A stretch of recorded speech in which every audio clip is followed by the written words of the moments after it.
to another exciting episode of the Andre the Beast Crayton Show. Another exciting show, another exciting guest. Today, we're going to talk about a new podcast that's about to launch on the I Am Beast Network, a show that I put out a couple years ago just to, as a teaser to see the response that we was going to get from the idea. It went over beautifully. Now it's time to put some hustle behind the muscle, behind the dream. Today on the show, we have 3 law enforcement agents, different regions, who their years of experience says a lot. What they've seen says a lot. The name of the podcast is simply this, Black Shield, a beautifully collaborated podcast around 3 brothers in arms whose job is to protect and serve. On the show today, we have Andre Ewing from Cincinnati, Rasheed Lightford from Atlanta, and the one and the only, you guys listen to him on all the podcast platforms there is, the one, the only, Xcalibur Miller. Welcome to the show, guys. Thank you for that. Drew. Thank you. Thank you. Black Shield. Before we get into Black Shield, let's start with Dre. We're going to do a complete introduction of each one of you guys, and then we're going to get right down to the nitty gritty. How about that? So, Dre, tell a little bit about yourself. Well, people know me as Brother Dre from Curse Breakers 300. Getting a lot of reviews here lately, even on Facebook, TikTok, especially on what had just currently happened in Cincinnati. Being in law enforcement for up to 30 years. So I've been in this game for a while, facing retirement soon. So anything that I say does not reflect the Cincinnati Police Department, no agency or no organization. Will speak freely on my opinion as Brother Dre and Curse Breakers 300 and his journey in law enforcement. Sounds like a winner. Rasheed, tell the viewers a little bit about yourself. Hey, man, it's Go by Rasheed. My government is Robert. Go by Rasheed. That's an Arabic name for director, leader. Been in law enforcement for 25 plus years. I'm originally from Indianapolis, Indiana. Currently reside down here in the metropolitan area of Georgia, or Atlanta, Georgia. Just like brother said prior to, I'm a police officer currently. I'm in the command staff at my current department, but anything that I say is not reflective of their policies, their thoughts. I'm not speaking for anyone but myself as a Black man in America, and that's pretty much it. And the one, the only, the man himself, Mr. Xcalibur Miller. What's going on? Tell the viewers a bit about yourself, X. What's up, Dre? Ernest Xcalibur Miller. Got the podcast, The Miller Experience. We on Spotify, YouTube, any other platform you can think of. We on there. Been in law enforcement for 14 years, 3 years detention agency, 4 years municipal, and 7 years statewide. Right, like the guy said, man, my views right now has nothing to do with my agency, just my views. And I think the beauty of this show, people get to see another side of law enforcement that the media don't show. Thank you, guys. I appreciate that. Black Shield is an idea that me and Brother Dre came up with, and it was so funny because it evolved during a time that we saw men of color getting victimized by law enforcement. And what I thought was really funny was the fact that here's a brother that's in law enforcement that says, you know what, I don't want to turn a blind eye to what I'm seeing, but I really want to have a voice. I want to create a voice. We sat down, we collaborated, we came up with stories. But you know what I told Dre?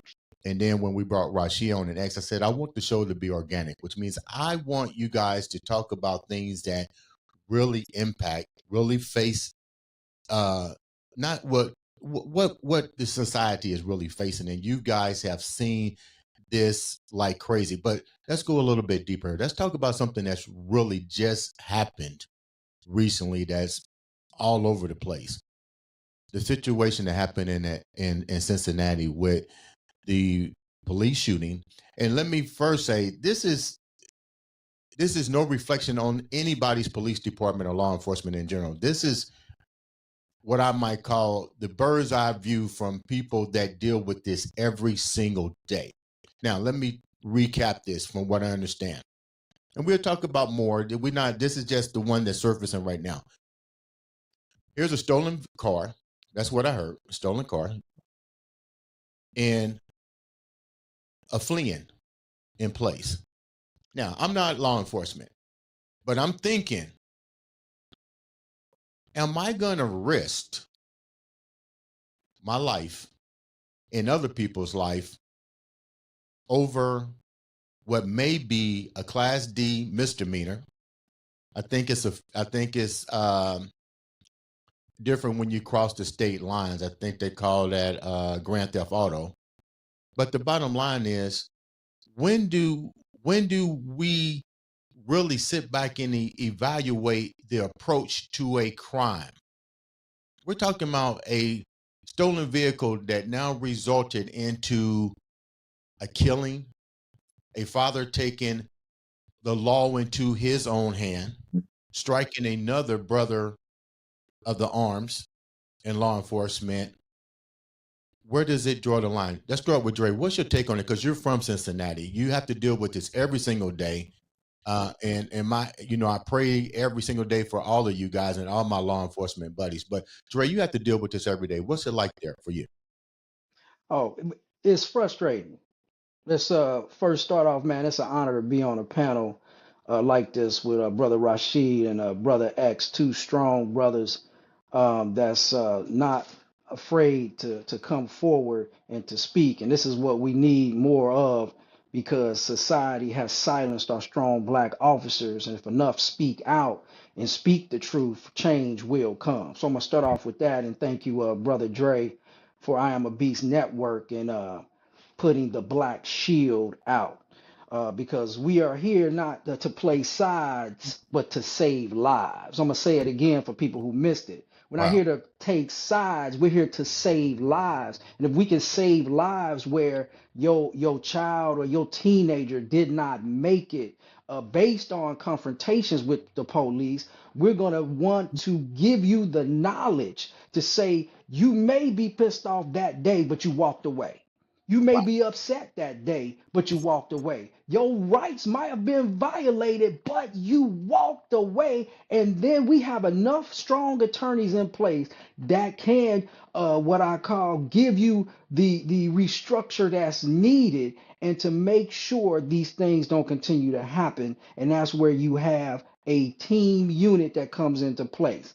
So the frustration, even with legislature, here's a felony, a stolen vehicle, but even if they get caught, even if they comply, they usually walk out with a misdemeanor, receiving stolen property, and you can go on your way. So the officers even have to be better trained to say, is this worth it in this process? And if guns are involved, then you need to make sure you take the proper cover and concealment to make sure your approach is safe for everyone involved. And I make sure I take those thoughts in perspective every day I get into that police car. Let me ask you a question. I mean, Rasheed and X can chime in on this too, but that's just take in consideration, if that was you, either one of you guys, in that situation, we're talking a stolen car that resulted in the situation where several individuals lost their lives. What would you have done? I know this is hypothetical, but all three of you guys have been on the force long enough. But once again, let me go back and say this. We're talking about a stolen car. We're not talking about individuals that have wanted for murder, wanted for armed robbery. Most people that steal cars are usually between the ages of a teenager, maybe in their mid-20s. So you're dealing with a juvenile somewhat mindset. What's your take on that, either one of you guys? How would you have approached that? I'm gonna say like this. It's stair steps, okay? Just because it's a stolen car, and usually when they steal cars, they're going to do other crimes, more serious crimes. They go do a armed robbery. They'll go break into a business or a residence, home invasion. They don't just typically steal a car just to joyride these days. Yeah, sometimes they do, but more times than not, we find that major crimes involve a stolen vehicle. And just because these kids, we don't, and let me kind of correct you on one thing: we don't know that they wanted for murder or not. You don't know who you're dealing with in a stolen vehicle. Exactly.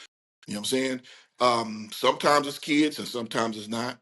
But these kids made it popular with the Kia boys, and they made it. And Kias at one point are still the older models are very easy to steal, and they taught them on YouTube and Facebook and all that. Or and forgive me because I'm not a social media guru, but all these social media platforms were showing these kids how to steal the vehicles, right? So they were at one point taking it as a game. They'll steal a car, go to another one, steal one. So what happens is, let me ask you this: in Indiana, your car insurance gone up in the past couple of years?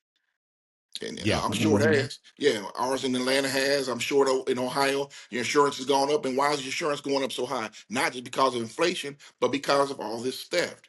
So yeah, it seems minor to folks, but everybody's paying for it. Everybody's paying for it, one way or the other. So when these kids are asking their mother for the brand new pair of Jordans, and mama said, "Hey, I got to pay the car insurance this month. I can't get it." Some of these kids going to get it themselves, right? They're breaking in cars to take guns. They're not trying to take cell phones or money. They're looking for guns. It's the easiest thing to sell. It's easy to get more money off of them, and they use those things to commit other crimes. Now I'll let Brother X talk, and then if we have more time, then I can go into it. We all got stories of the same incident. I've been behind stolen cars, chasing them. Matter of fact, the other day, I'm in command staff. I wear a suit or a Class A uniform to work, and I was chasing a car theft the other day. It was a carjacking, and I'm in the woods with my shiny shoes on and all that. You know what I'm saying? Chasing these cats, and he was caught with a gun. You know what I'm saying? But we all have those experiences and those stories. But I'll concede to Brother X. Hold that story before we go to X, because the same thing happened with X not too long ago. Guns have clearly changed law enforcement now. The right to carry. You don't know if somebody's got the right to carry. Those that don't have the right to carry. Now, here's a situation. I'm pretty sure Dre's been in a situation, but it happened to you recently. You got a gun involved. How do you approach that? Because you don't know, but the gun is there. In Georgia, it's open carry, so everybody can have a gun as long as you're not prohibited by law, like a convicted felon. You know what I mean? Or you have a TPO against you, something like that. Is that the same in South Carolina too? Same in South Carolina. Yeah, so everybody got guns. You know what I'm saying? So when we pull, everybody got a gun. So you kind of hyper vigilant on how you approach folks, but as in law enforcement, you're taught everybody got a gun until everybody's armed until they're not, until you know they're not. And 9 times out of 10, or 9.5 times, I'm gonna say 99% of the time, when folks are stealing cars and they're doing a crime, they are armed. When you let me tell you something, Dre, it's so bad. Even if I take somebody, I don't know how it is for you guys, but in South Carolina, most folks run out of gas a lot, man, for some reason. And even if I take them to the gas station to get gas, I pat them down if I get in my car to see if they got a gun on. Really? That's how bad it is. Hold down, X. That's funny. Why does everybody there run out of gas? I don't know. People don't look at their gas gauge for some reason, man. I don't know why, man. It's hilarious to me, man. And I get on. I like, dude, y'all pass by 5 different gas stations. You mean to tell me you ain't think look to see you need gas? Let me go back to a question for a minute. Rasheed, you said you went to they was in a stolen vehicle, correct? Yeah. You chased them in your car. You chased them. Then you got out on a foot race with them. Yeah. But a gun was involved. So did they have the right paperwork? Were they allowed to carry the gun? To my knowledge, he was not a prohibited carrier, which means to my knowledge, he wasn't a convicted felon at that point. He didn't have any kind of protective orders against him. So yeah, in Georgia, you can have it. He was. Okay. But the thing is, he committed a felony with the gun, and he was in possession of a gun during the commission of a felony. So it's a charge in itself. But yeah, this may sound crazy as hell, but I'm gonna say it like it is. He has a gun. He's in a stolen car. He had no idea that he was in a stolen car. Yeah, he took he took it by force. He took the car. He carjacked the person earlier that day and just was chilling. You know what I'm saying? I don't know what all he was doing, but we have a camera system here. I won't say the name, but we have a camera system here, and it's a camera network. And we were following him all over the city. He just kept popping up, and he was just doing stuff. I don't know what he was doing the whole time. But once we finally corralled him, when we called him, he had a gun in his backpack. Were you afraid that he was smart enough to get rid of it? were you afraid at any moment? Let me rephrase this. You have to be afraid anytime you start to engage with dealing with an unknown felon or anything that involves a crime. What safety precautions did you put in place to protect you? Because you're on your merry way doing whatever you're doing. Then all of a sudden, this guy, you see the place or whatever. Now you're in hot pursuit. Does adrenaline take over? What's the protocol here so the people would know? Because most individuals would be like, I don't think I would have pursued like that. I get it. You in an adrenaline rush or whatever, but what takes over? The adrenaline rush, what's the protocol that you did for this situation? Well, I mean, I won't use the word afraid. Yeah, you cautious. I'm not gonna say fearful, but training kicks in. I mean, honestly, once you start thinking, if as a person, if you're thinking about what would I do, you might be like, man, I'll be kind of nervous to do that. But once you get in the situation, your training kicks in.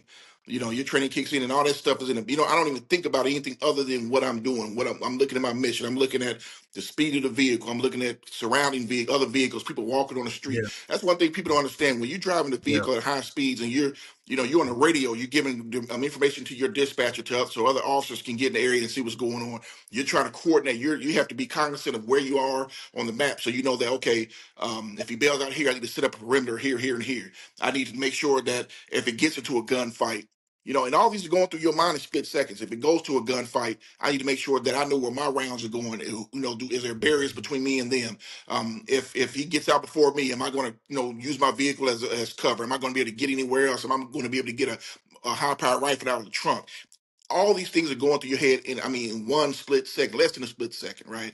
So you're going high speeds. You have to document the fact that how fast you're going, the volume of traffic, all this stuff is you take in consideration, and you're giving this information over the radio at the same time simultaneously on the computer sometimes. Depending on if you're on a specialized unit, you might have a second radio talking to your other unit. It's just a bunch of stuff that goes on. I've been on SWAT, I've been a K9 officer, I've been on specialized task force, and so speaking from experience, yeah, adrenaline takes over, but your training kicks in above all of that, right? So my issue was I want to get this guy in safe. Do I pit him? Do I stop it quick? But in metro areas, traffic is congested, so you can't really pit him because you're going to pit him into somebody else. So you have to kind of get units in the area, get officers in the area, and try to get him corralled, try to get him cornered. And my biggest thing is I hope that they get out the vehicle. I want them to get out and run because right now the vehicle is a deadly weapon. They drive with reckless abandon. So you want them to get out of the vehicle and at least have enough assets in the area to surround them. And then it's a waiting game. We just stand by, get a perimeter set up, a good perimeter, an external perimeter and an internal perimeter, and we try to get them caught up. And that's what we did. We waited them out. We had K9 on the ground looking for them. K9, Yeah, we had K9 up. The helicopter didn't come up that time for whatever reason. But we had K on the ground, and then we just systematically piece by piece. And then also citizens were a great help because we were in a residential area, so they were coming out. Yeah, I saw him run this way. I saw him run this way. So we had real time information on where this guy was. So we were able to surround him, get him cornered, and take him into custody without incident. It could have gone different if he'd have had that gun in his hand. You know what I'm saying? It could have gone different, but thank God he didn't. He had it in his backpack. We took him into custody, and upon searching him, upon his arrest, the gun was located. X, you just had a similar incident. Let me tell you where I'm going with this part. I want the viewers to go into the mind of each one of you guys with an experience, and some of these experiences could go wrong and stuff. But I think we here, and we talked about this off the camera, which we'll get into, the media picking what they want, controlling the narrative, but there's no greater narrative than the narrative that you guys experience coming from your own perspective on what you deal with every single day. X, take me down the journey, which I already know one. But I'm gonna let you pick out one. Yeah, I can't talk about that particular one because we haven't went to court yet for that one. So I know the one I got in the foot chase, we haven't went to court for that. But now we've been in dealing with a high speed chase, same situation. Rasheed said, man, it all depends on the situation, on weather, y'all guys know weather plays a big factor. If it's raining outside, sometimes we can't do it. Depending on how hard it is raining outside, the location of the area. If it's going into city limits, we can't chase somebody because too many pedestrians out, too many vehicles involved. And God forbid, you know how some of these jokers don't care, man. They're going to hit anybody just trying to get away from us, man. So we got to fall back from that. Now, if the gun is brandished, I want to ask brother Dre, in the situation in Cincinnati, was a gun shown the reason why the cop shot him? Well, that's what was stated, apparently by the cops, that he brandished the gun. But what has caused the uproar is that there's no video footage that actually show a clear Gotcha. picture Okay. of the gun being banished, and that's the issue with the whole problem. If you think about it, it's really been I'm gonna say white America has built this Frankenstein. They built this process of no trust. They built this system to where we have seen shootings that were horrible shootings, shouldn't have happened, and innocent black men have been killed just being in a car saying, "Hey, I'm gonna do this," pop pop, and the officer would say, "Hey, I fear for my life." And we've heard it so many times that black America got completely frustrated. And so white America law enforcement has built this monster, and now it's basically come back to haunt them because there's no trust. So I get where black society is saying, man, I'm frustrated because they keep lying to us. And the George Floyd was so blatant that people were like, okay, now how can you deny this truth? It's dead in your face. And so now with the video is blurry. Man, like I know, people gonna go, huh? Yeah. It's blurry. Well, Yeah. he did have a gun. Well, we trying to see it. And then they say, well, we heard something that dropped. And then they show a still shot of that it dropped, and where it was say, and then they said he picked it back up. But we don't have any proof right now. They haven't released any body cams to show that he picked it back up and then ran. And this is where you have their attorneys questioning how the shooting took place. And was he just running? Did he actually drop the gun and continues to run? Because they said that he dropped it, but then they said he picked it back up. Now, this is where, once again, I was trying to let people know, if you put the police in positions to draw your fate, you probably gonna lose that particular situation. And that's why I was trying to get to, because Dre originally asked what we do in that situation. That's why I asked you if the gun was brandished, and I'm gonna keep giving you commands to drop that weapon, and you're not dropping it, bro. At the end of the day, I'm going home to my family. Okay, but let me ask this question. You or Dre or Rasheed can answer this. That incident, according to what they said, the father saw the body cam of the shooting. He took law into his own hand. I get it. He's a father. I get it. Yeah. They're law enforcement. And me and you talked about this, X. I get it. But when does it be? Let me rephrase this, because I want to make sure I get this right. How do we contain lawlessness? Dre just said it. The media has impacted this fear. I get it. White people built this law enforcement society that's coming back to bite them in the ass, where the people don't trust. Open season on blacks have always, in the last couple of years, been a thing in Cincinnati. Me and Dre, we talked about this, even to the point to where I remember living there and they had martial lockdown. I never been in a city that had martial lockdown. That's crazy. Because you shoot unarmed men of color and nobody has taken accountability. This is lawlessness on both sides, but I get it. You guys are brothers, but you're still law enforcement that have to also protect your brothers. Where do we draw the line? Either one of you guys, where do we draw the line? So I can feel safe, like you said, X, Rasheed, Dre, so you guys can go home too. But I want to feel safe, because remember back in the day, the police officers came to the school and everybody wanted to be a cop. Yeah. Officer friendly. Yeah. Officer friendly. Yeah. Well, let me say one thing real quick, just to kind of get this out. a lot of people, they look at black men that are police officers as sellouts, and they say y'all was the slave catchers back in the day, and that's Oh, how we had a law enforcement conversation. came about, and that's totally not true. That was an aspect of it, but that's not true, because even in ancient culture, especially in cultures of West Africa, for instance, 'cause I'm familiar a lot with the Ghana area, Senegal. You had, they weren't called police, but you had groups of individuals out of the village that dealt with law. They dealt with making sure everybody and all the rules and regulations are upheld. So it's always been that way. So it's not a sellout situation. And then, as much as people don't like the police, boy, they can't wait to call when something happen. You know what I'm saying? They hate the police, but they'll call for nothing. Cause my sister, she arguing with me, and I need y'all to come and get her out the house. Wait a minute, you don't even like the police. You know what I'm saying? Why you want me in your house? So let me say that. So but as far as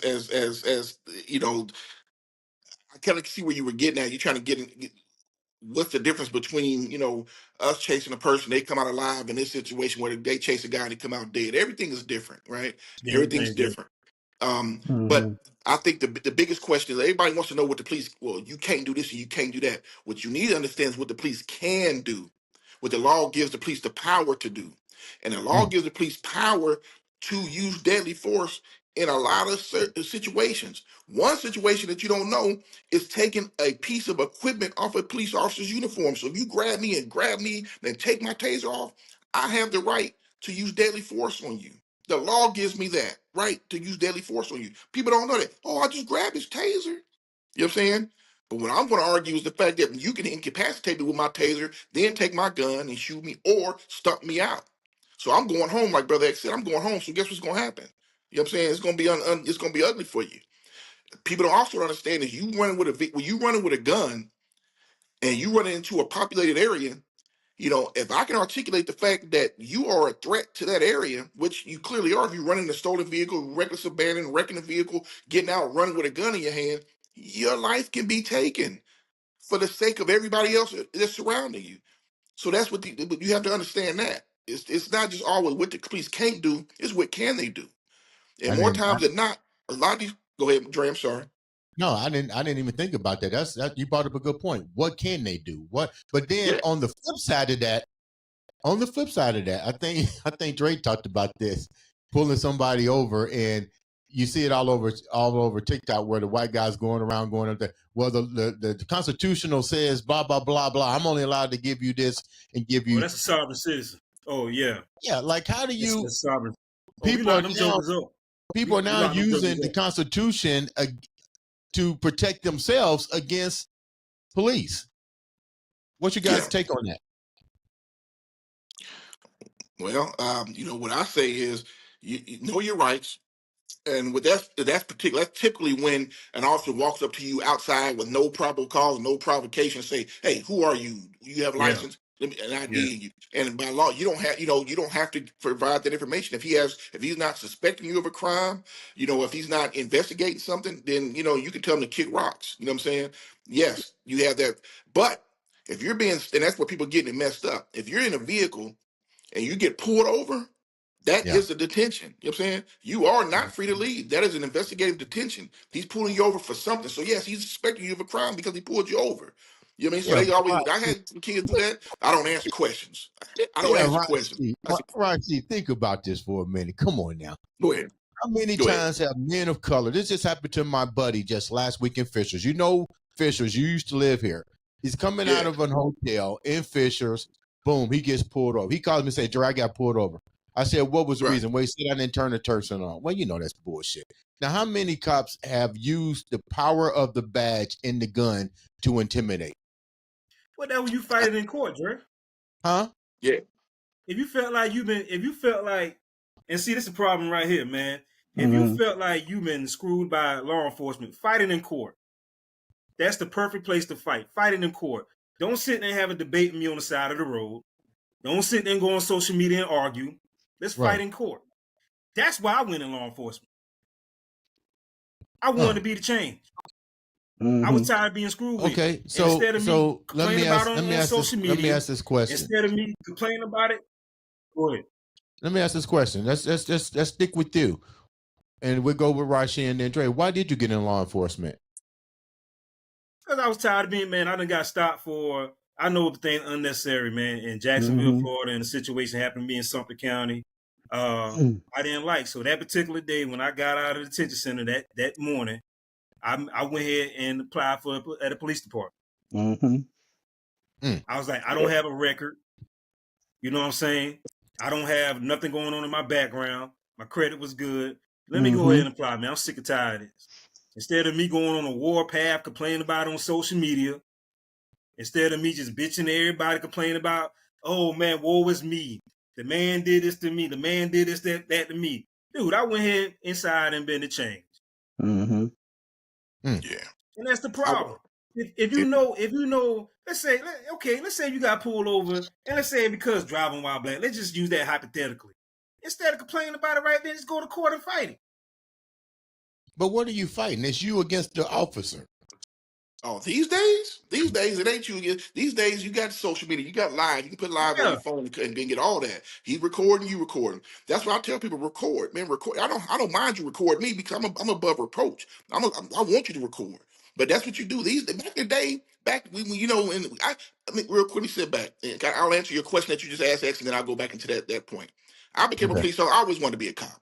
I mean, in third grade, the little kids on school ground was beating up other kids, and I was the one to go get them off of them. When kids was Rasheed, was snatching bags, yo, Rasheed, I remember that. Remember? yeah, you know what I'm saying?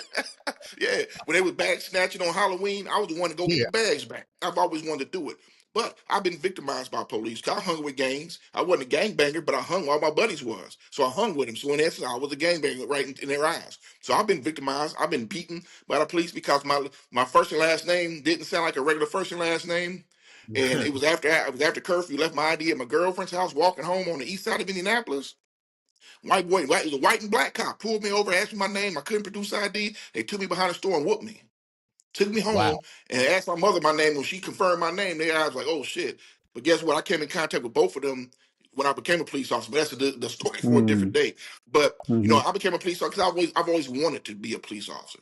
Did I necessarily say I want to get in to make change at that point? No, I just always wanted to do it. But I guess in essence I did because I always wanted to be a protector because I've always been that. A lot of stuff you don't know that you can be pulled over for. And if you're in an area that a task force is working for whatever reason, if they're working for a prostitution sting, if they're working to slow down speeders, if they're looking to make contact with you, so they'll find any reason to get in your vehicle to see who you are, and that's the bullshit stuff like the tail light, the plate light, all that stuff. But I also understand criminals use this. They'll take the plate light out so that you can't see the plate. They got the plate flippers now, so you can't see the plate, so you don't know who you're dealing with.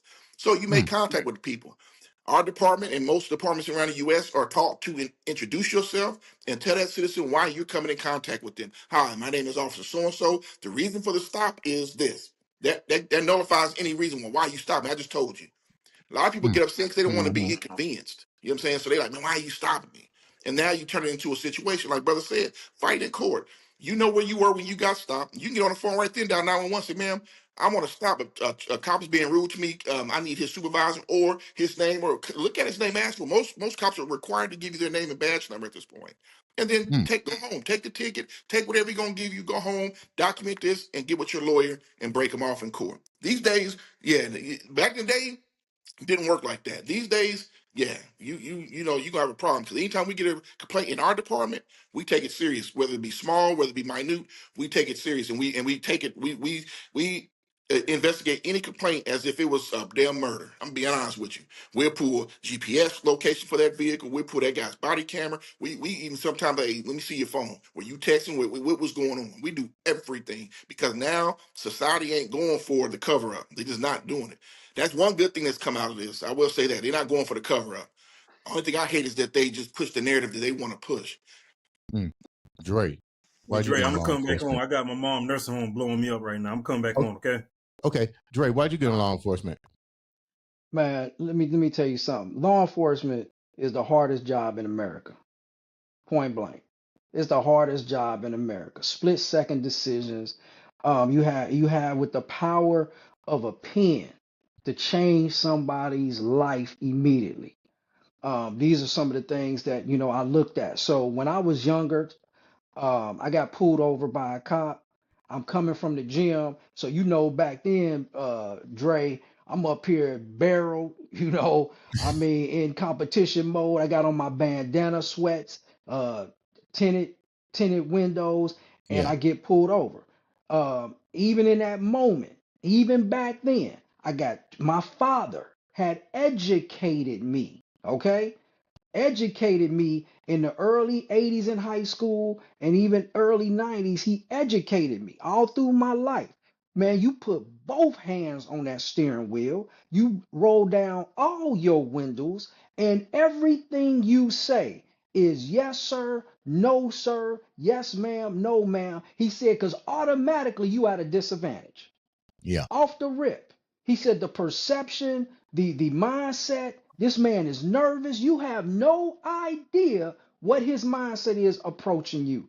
And that's exactly what I did. Made sure I was on point. Even though I knew and felt the officer violated my rights, I still sat back and gave him the ultimate respect. Now, what's deep is we go to court. When we go to court, even back then, my father had raised me how to present myself in courtrooms. I come in with an entire suit and tie. I'm buttered down, clean cut, and I did my research on how to respond in a courtroom. Mm. When the officer got up to tell his side, he was confused, and they asked, "Is that the person you stopped at defense table A?" And he said, "Well, it looks like him." But Mm. he wasn't dressed like that day. He even said it, which already messed him up based on my articulation and even the questions. And he had some flaws on the citation. And the judge said, not guilty. And it was a red light violation. So those were the things that said, you know what? I need to get in the game to Mm. be able to change the game Right. and to be that face. Because I'm gonna tell you, people want you want to see Brother Dre on your radio run if you feel like you being violated, so I can keep you calm and make sure that your mind is focused on getting to the next step and giving you those resources that you need. Because when we get in court, and Brother Rasheed could attest to this, man, we look crazy. Guys come in looking foolish. They look like, man, I'm gonna rob you in this situation where their articulation is terrible, their Mm. presentation is horrible, and they usually get found guilty because they walk in court ignorant. Mm. And then they behind enemy lines and they don't know how to adjust. And then they got to pay an attorney or what they call a public pretender who could care less about them. Mm. So we got to, that's why I said we have to become aware and educate ourselves on how to stay alive and present the proper information and evidence. You That's brought up right. something. You brought up something that was really cool. You brought up something really cool. You want Brother Dre to be called on a situation like that. You want somebody like Rashi to be called on a situation like that. That isn't always the case. But you also brought up something that was really crucial here. Knowing how to respond to law enforcement. What do you guys think are the three biggest issues that civilians deal with when it comes into dealing with you guys in law enforcement? Is it our attitude? Is it our ignorance of the law? What is, because you're right, Dre. You gonna have to either know how to play the game or you're gonna get victimized by the game. Why do we keep getting victimized by the game? Either one of you guys. Well, like he said, not knowing how to respond, not knowing how to articulate yourself. The biggest thing is if an officer has made up his mind to do whatever, he's pulled you over, he's made up his mind what he's going to do. Ain't no sense in trying to talk him out of it at that point. Let him go on and do what he's going to do. But like he said, he had his hands on the steering wheel. He had the windows rolled down because put yourself in a law enforcement officer's foot in their perspective. They're pulling you over. They don't know who you are. They don't know what you have, what you've done. If you're wanted for murder, they don't know what's going on with you. So when they're walking up to your car and they can't see in the windows, their senses are heightened. They have their hand on their weapon. You're trained to have your hand on your weapon and just cover it just in case you need to pull it quick. So you're already covered up. You watching, try to see who you have in this vehicle. That's the perspective of a law enforcement officer. As a person, you seen him walk up on you, man. Why he got his hand on his gun? Man, why he even stopped me? You have to be calm. And you have to understand, and like you said, be respectful, because you don't know who you're dealing with on that day. I mean, all police officers shouldn't be police officers. I'm gonna tell you that. And I know a few that should not be police officers. You know, if you're dealing with the cop that's going through a divorce, the cop whose child support is killing him, the cop who's going through finance. You don't know who you're dealing with when he come up and he's armed. So it's like it's like in any place. I'm not gonna go into the hood me mugging folks. You have to know what you're doing. I'm not going there because I know that could be a potential problem for me. Right. I'm not. Egos take place, right? Egos is everybody has egos. So I don't know who's coming up. Just like that cop don't know me, I don't know him. So I'm gonna give him the benefit of the doubt, and I'm gonna give him what he wants and do what he asked me to do. And if I feel that I've been violated, then I'm gonna deal with it on a different scale.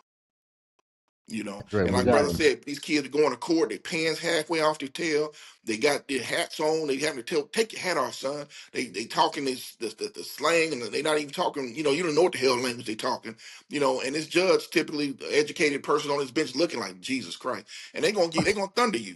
They're gonna thunder you because first of all, you disrespectful. You came into their courthouse disrespectful. It's like me coming to your house, Dre, with my motherfucking shoes with mud on, and just walk up in that mud stomping through your house. I've yeah, disrespected you. So now you look like, okay, cinnamon. You got bring somebody in, and he like, what's up? My name is C. You like, what?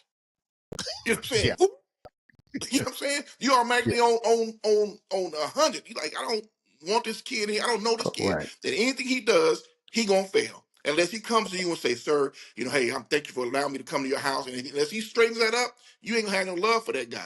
You know what I'm saying? And you don't bring him back. And that's what these judges feel too. You come in their courthouse, smelling like weed, pants hanging off, not even talking English. They come like, no, guess what you get? You're not gonna get the benefit of the doubt. You did it. You You did guys, it. Correct. you guys talked about something about some officers don't need to be officers. You don't Yeah. have to give any names, but if you had to give a percentage based on the years that you guys have both been in law enforcement, before we wrap up, what's the percentage? Because I know firsthand when I went back to college for my degree, and they had a law enforcement division there at Lorraine Community College, and I'm watching these kids coming in, and I got to be real. There was a bunch of Caucasian kids because I went to Lorraine Community College in Ohio to finish my degree, and I hate to say it, those guys like they've been intimidated, bullied, and beat up. And I asked myself, I remember telling myself, they getting ready to give these guys a gun. What's your take on that? How should I know there's no clear cut answer, and you guys aren't here with Black Shield to give clear cut answers. Basically, some insight, education is what the show's about, educating. But there's no clear way of doing this. You got to fill the job quota. But get real. Some of the people, I'm afraid of someone that, unlike you, Rasheed, we grew up, so I know your mindset. I don't know these other people's mindset. What needs to change as far as evaluation? How many times should a person be evaluated in law enforcement to avoid exactly what you just said, Rasheed? I don't know who I'm dealing with, and they don't know who they're dealing with. But the difference is you got the badge and the gun. People respect the badge, they fear the gun. Yeah. I think that things are in place to try to weed out bad actors, right? You have to take a psych test. You go through your interview process. So I don't know what can be done better there. I mean, other than what they're doing, because anybody can lie. I mean, you can lie, you can fake, you've been with females before that you thought, oh, this was the one, and then next thing you know, you got red flags popping. I'm like, where did that come from? So people can fool you. People can fool you.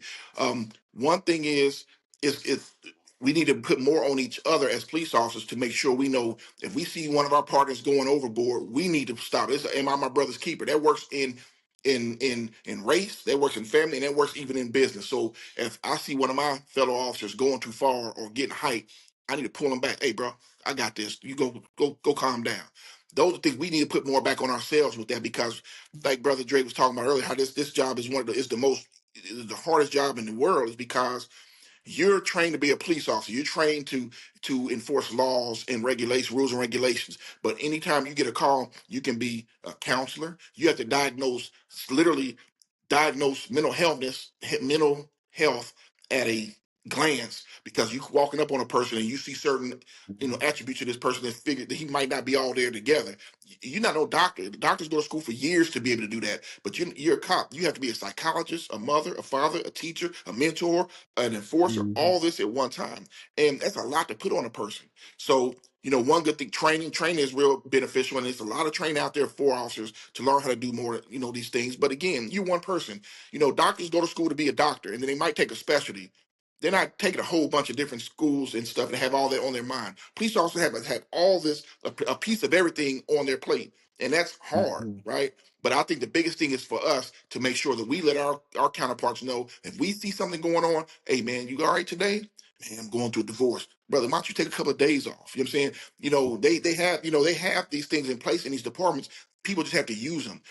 Cops don't want to be seen as weak, so they won't go to a psychologist. They won't use some of these programs that are available in most police departments. They just want, because I don't want to be taken off duty. I want to remain fit for duty. That's a thing called fit for duty. If they feel that you're not fit for duty, they can remove you from duty. So they don't want to use these resources. But as police officers, we have to, one, make sure we're able to take those, if we're going through issues, to use those resources. Two, look out for our other guy, because honestly, if he gets suspended or taken off duty, I'd rather you do that than you go out and kill somebody or yourself, and then everybody's screwed. So listen, we have to, as police officers, look out for each other and not just protect each other's back from an opposing force, but from ourselves. We have to. Dre, what's your take on that? Yeah, I believe number one, you got about 10 or 20% that slip through the cracks. A lot of police departments are built on family bases. Well, since I know you, I grew up with you.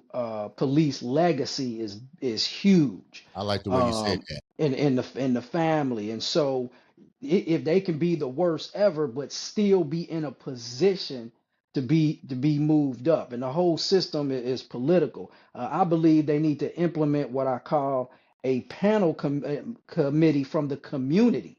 So the community you serve, let's also have a panel community of different diverse people to say, how would you respond? Let's get a attitude from this officer who probably never been around black people except for what he's seen on TV or his training or her training, which is a problem. How is the training put in place when individuals see criminals? Because I tell you, there's a psychological effect that if you only see or hear that black people do evil, you're going to then perceive it. you will look at them in a certain way that they will kill me or respond to me be quicker. Because brother Rasheed, me, you, and Dre, we can go into the hood and still go into a party or places, and they be like, oh man, what's up, brother Rasheed? What's up, brother Dre?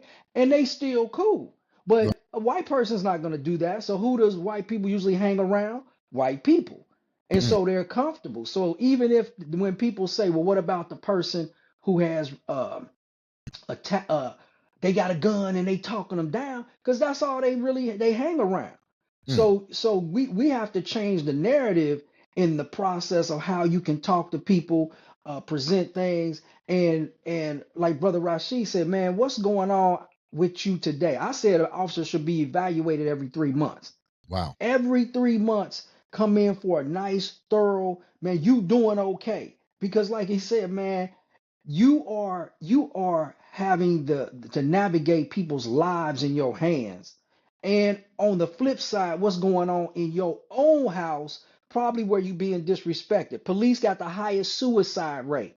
Police got one of the highest divorce rates. Wow. They got the one of the highest narcotic rates of alcoholism. Come on, man. So Wow.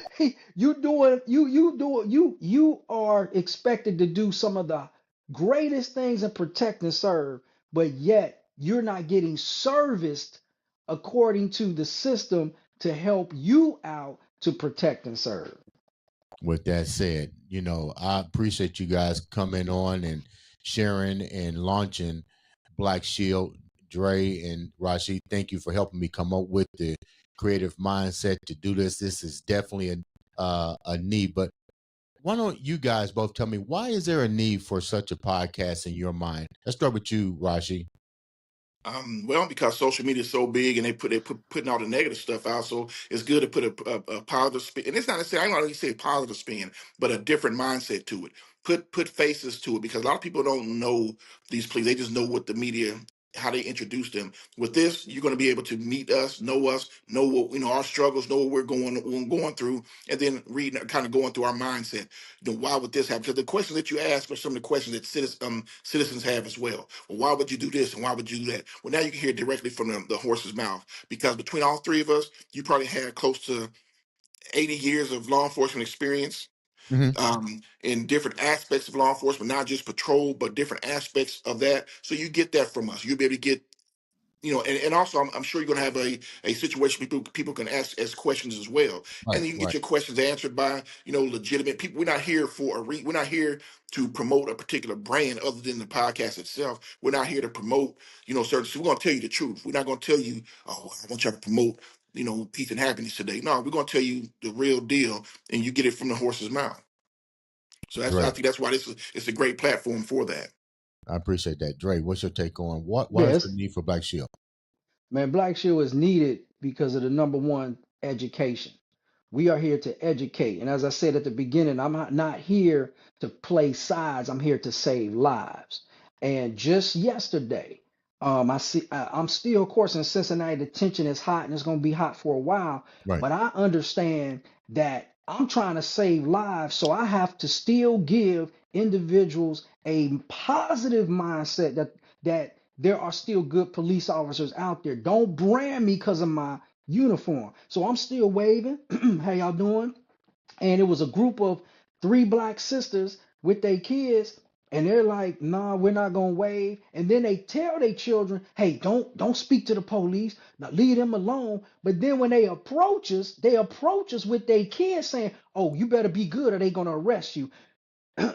Stop that noise right now, because you're already planting The something fear. in your children's head to run from the police. Run from them, because they either gonna lock you up, something bad gonna happen, don't do anything. Then I saw a black father, I waved at him, he was with his kids, he waved, then his kids echoed it and waved back. Mm. So how you discipline your kids and you raise them to say, look, I don't. At some point, you will need the police. What happens if you stranded on the side of the road? The police come. What you gonna do? Run? Act crazy? Be ignorant on the side of the highway? No.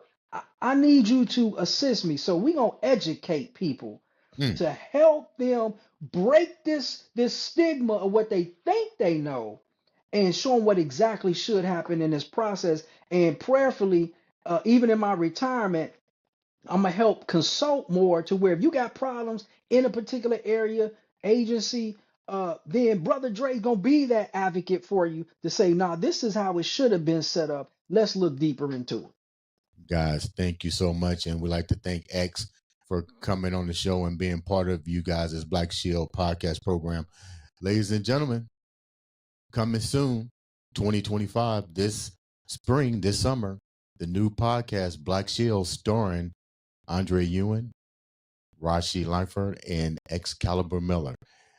Once again, guys, thank you so much for coming on the show. This has been another exciting episode of the Andre, the Beast, Crayton Show. Peace, brother.